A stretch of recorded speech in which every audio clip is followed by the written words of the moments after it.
Ako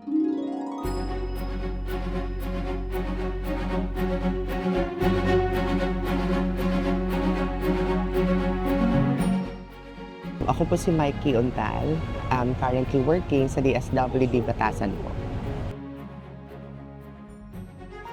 Nakita ko lang din po sa May Espanya habang nag-aantay ng shuttle namin. Tapos everyday yun nakikita namin.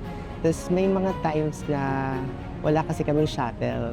So yun, ina-avail namin siya. At yung mga ibang kasamahan namin sa office. Malaking tulong po siya. Kasi instead na if ever walang shuttle, namamasahe kami. Ano yun? Dalawang sakay po kasi yun eh. Oo. So nakakatulong talaga siya ng malaki na nakakatipid kami. No? So yung pamasahe namin, napambili na namin ng ano din, pang lunch. No? Masyadong comfortable po kasi siya.